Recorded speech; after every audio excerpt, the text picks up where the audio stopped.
नमस्कार दोस्तों सुबह सुबह मुकेश सहनी के पिता की हत्या की खबर जैसे आई, पूरे देश में यह खबर ट्रेंड करने लगी। सभी न्यूज़ चैनल पर इस खबर की चर्चा होने लगी, पक्ष और विपक्ष में बयानबाजी होने लगी। इसके बावजूद एक चीज़ देखने को अच्छी मिली कि किसी भी पार्टी के मंत्री विधायक क्यों ना हो जो निषाद समाज से संबंधित थे, चाहे बिहार के कैबिनेट के ही मंत्री को ले लीजिए, चाहे हरीश सहनी हो या मदन सहनी, दोनों मुकेश सहनी को सांत्वना देने और उनके मनोबल को बढ़ाने के लिए पहुंच गए। भले वह अलग गठबंधन में मंत्री है, उनके खिलाफ है, विपक्ष के हैं। उसी प्रकार से उत्तर प्रदेश के कैबिनेट मंत्री संजय निषाद को जैसे ही ये खबर मिली, वह तुरंत वहां से अपने सभी कार्यक्रम को रद्द करके बिहार दरभंगा के लिए प्रस्थान कर दिए। अपने बेटे श्रवण निषाद को भी साथ लेकर चले आए, पूरे काफिले के साथ पहुंचे और मुकेश सहनी के पास रात भर रहे। यहाँ पर उन्होंने रहकर मुकेश सहनी का मनोबल बढ़ाने का काम किया। हरीश सहनी भी बुजुर्ग है, मदन सहनी भी मुकेश सहनी से उम्र में ज़्यादा है। जितने भी मंत्री पहुंचे उन सभी ने मुकेश सहनी का मनोबल बढ़ाने का काम किया और साथ में रहकर उन्हें अकेले ना महसूस होने दिया। दोस्तों, राजनीति अपने जगह पे है और कास्ट के लोग अपने जगह पे है। कहीं ना कहीं स्वजातीय जितने भी मंत्री विधायक थे वो पहुंचने का काम किया। हाँ, राजभूषण चौधरी जी मेघालय में थे, वहाँ पर मीटिंग को अटेंड कर रहे थे। बिहार से थोड़े ज़्यादा दूर थे तो इसलिए वो नहीं पहुँच सके। बिहार में रहते तो जरूर पहुंचते। दोस्तों, आज के समय में जिस प्रकार से मुकेश सहनी पर यह दुख का घड़ी आया है, इसके बीच में सभी स्वजातीय मंत्री और विधायकों का समर्थन मिलना, घर पर पहुंचना, मनोबल बढ़ाना, साथ देना, साथ में रहना, यह दिखाता है कि कहीं ना कहीं समाज के नेता होने का फल, समाज के मंत्री होने का फल आपस में जरूर मिलता है। और राजनीति अपने जगह पे है और अपने व्यक्तित्व और व्यक्तिगत जो सामाजिक सद्भाव है, एकता है, मित्रता है, भाईचारा है, वो अपने जगह पे है। दोस्तों, मुकेश सहनी जी के पिता का मर्डर हाई प्रोफाइल था, चर्चा तो हुई इसकी, लेकिन ऐसे प्रकार से रेगुलर 10-15 हत्याएं बिहार में मैक्सिमम हो जा रही हैं। इसकी चर्चाएं ज़्यादा नहीं होती है क्योंकि कोई गरीब होता है, कोई वंचित, कोई दलित, कोई पिछड़ा, कोई शोषित, कोई निम्न दर्जा का, तो उसकी घटनाएं उसके जिले तक सीमित रह जाती हैं। सब तो मंत्री के पिता नहीं होते हैं, सब तो मंत्री के पुत्र नहीं होते हैं, सब तो बड़े विधायक सांसद के पुत्र और पिता नहीं होते हैं जो उनकी चर्चा होगी। तो आप सोच सकते हैं कि अगर पूर्व मंत्री के पिता की हत्या हो सकती है और उनकी चर्चा हो सकती है और उनके साथ ऐसी घटना हो सकती है, तो आम जनता किस प्रकार से असुरक्षित है इस बिहार में।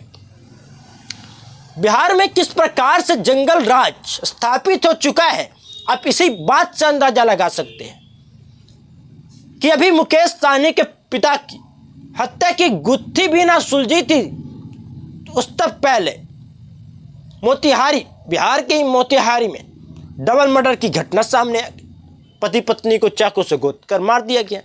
ऐसे ही अलग अलग जिले से हत्या के सामने घटनाएं आने लगी।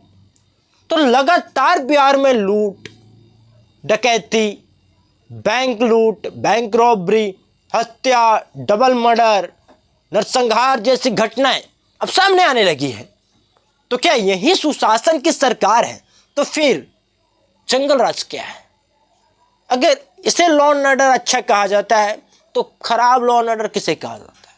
इसे पुख्ता पुलिस व्यवस्था कहा जाता है तो खराब पुलिस व्यवस्था, प्रशासन व्यवस्था किसे कहा जाता है? एक चीज देखने को तो मिली, निषाद समाज के नेताओं का एकजुटता, साथ में मनोबल बढ़ाने के लिए मुकेश सहनी के पास, तो ये अच्छा लगा। लेकिन क्या इस जगह पे, क्या इस समय पे नहीं?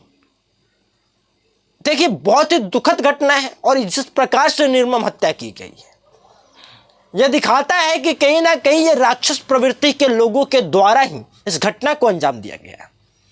कोई इंसान, कोई शूटर, कोई आपराधिक तत्व जो नॉर्मल घटनाओं को अंजाम देता है, वो इस प्रकार से घटना को अंजाम नहीं दे सकता है।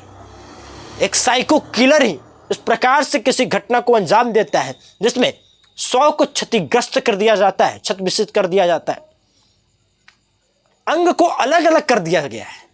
इस घटना को, इस फोटोज को अगर आप देखेंगे तो विचलित हो जाएगा आपका मन।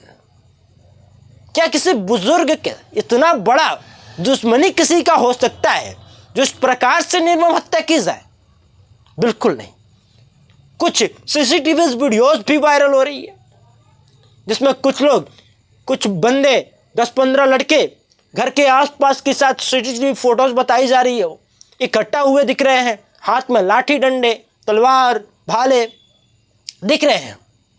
अगर ये फोटो सही है तो क्या इन लोगों ने ही घटना को अंजाम दिया? ये तो जांच के बाद पता चलेगा।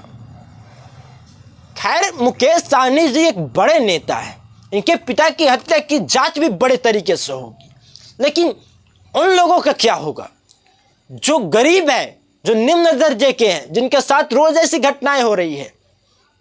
बिहार में दर्जनों घटनाएं रोज हो रही है ऐसी, और उनकी जांचें अटक जाती है, एफआईआर तक दर्ज नहीं होते हैं, सेटलमेंट करा दिए जाते हैं। कई बार लोग तो एफआईआर दर्ज कराने में डरते हैं। तो क्यों, ऐसा क्यों हो रहा है?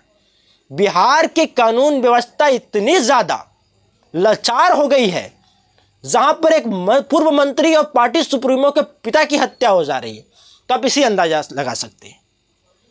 दोस्तों, महत्वपूर्ण बात यह भी है कि बिहार अब नीतीश कुमार के हाथ में सुरक्षित तो बिल्कुल नहीं, और भाजपा शासित राज्यों में स्थिति और खराब है। तो फिर आखिर किया क्या जाए? किसके हाथों में सत्ता जानी चाहिए? कुछ ही महीनों बाद बिहार में इलेक्शन है। अगर ऐसी ही घटनाएं बढ़ती रही तो बिहार सरकार को इसका खामियाजा भुगतना पड़ सकता है। चुनाव के समय में ये मुद्दे अवश्य उठेंगे, आप लिखकर रख लीजिए, और सरकार इससे अपना मुंह नहीं चुरा सकेगी। हां, घटना का खुलासा हो जाए, आपराधिक पकड़ में आ जाए, लेकिन फिर भी घटनाएं घटित क्यों हो रही है, इस पर सवाल उठेंगे, और उठते चाहिए भी, और उठते रहने चाहिए। घटनाएं आखिर घटित ही क्यों हो कि हमें अपराधी को पकड़ना पड़े? घटना घटित ही नहीं होनी चाहिए। इसके लिए कड़ी सुरक्षा क्यों नहीं है बिहार में? लॉ एंड ऑर्डर पुख्ता क्यों नहीं किया जा रहा है? इस पर बिहार सरकार को, और बिहार सरकार का गृह मंत्रालय जिसके पास है, उसे सोचना चाहिए। दोस्तों, हमारे इस YouTube चैनल का काम ही है सामाजिक स्थिति को सुधारते रहना, मुद्दों को उठाते रहना, लोगों को जानकारी देते रहना।